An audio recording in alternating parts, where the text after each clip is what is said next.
Hello everyone, my name is Tree, and today I'll be telling you guys about the Saltbox design, which is like a design for house or even like objects, which actually I think is a pretty good thing and it's a pretty good design for it. So yeah, here's the example of it. It's pretty much just like it's like a house with like this slanted down. A house makes pretty much everything just different from other type of houses.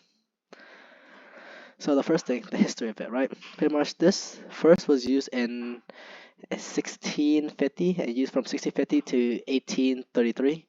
It was a two-story house with the second story built on one half of the house, which sounds strange, but yeah, that's how it works.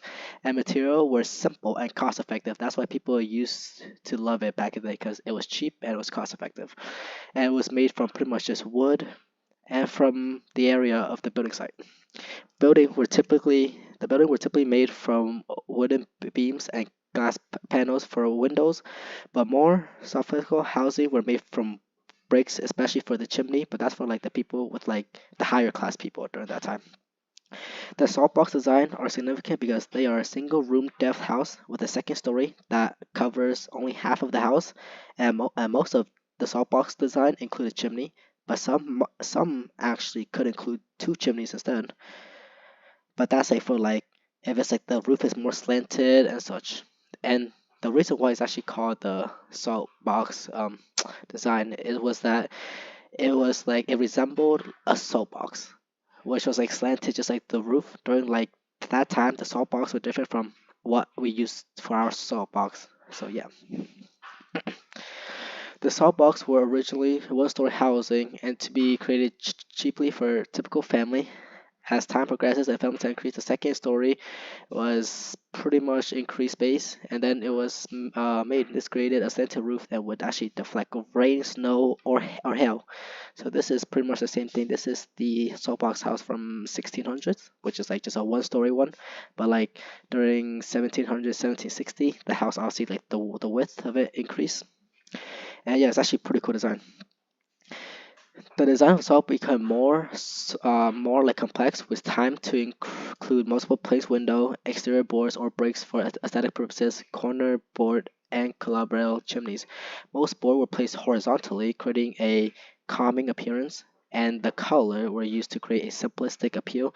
Though the, but like the sandbox house originated in New England, the design is commonly seen amongst eastern states due to their creation during the colonial times. And pretty much actually it evolved over time. It evolved during pretty much the 17th to 18th century. It was obviously like a New England type of house, and like it was just created with like wood and all that. But during the 1800s, right, it evolved Gorgons. It helps to improve the soapbox design, and this period was actually a place where like the soapboxes were more symmetrical, the windows were larger, it was more decorative, it was more like feudal style, so like a bit more good. And then pretty much that gets us to the 1800s, where it's the federal style of the Hufflepuff. The federal style of Hufflepuff is actually more refined and just overall a better looking, which actually leads us to the present actually. Since pretty much some modern houses would have since in the present, obviously everything just looks more modernized, more bricks, everything else was using, and some modern houses actually use the salt brick style just to like keep like the aesthetic of it and all that, just like the house that is shown in the left right there. People, I like this design, and many people like this design compared to other type of architectural house design. Is that the soapbox is like it's like a unique shape, so it's different, right? With a steep front and a shallower rear end slope, it actually includes different style of architectural stuff from other house design.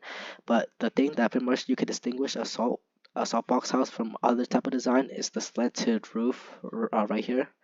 And yeah, salt homes are often associated with historical charm, so like they're old fashioned, maybe have fireplaces and all that, just like the old days, which make them stand out. And yeah, this is pretty much my presentation about my design, what I think something that's really just good, a good house design and such. Thank you for listening. And yeah, bye.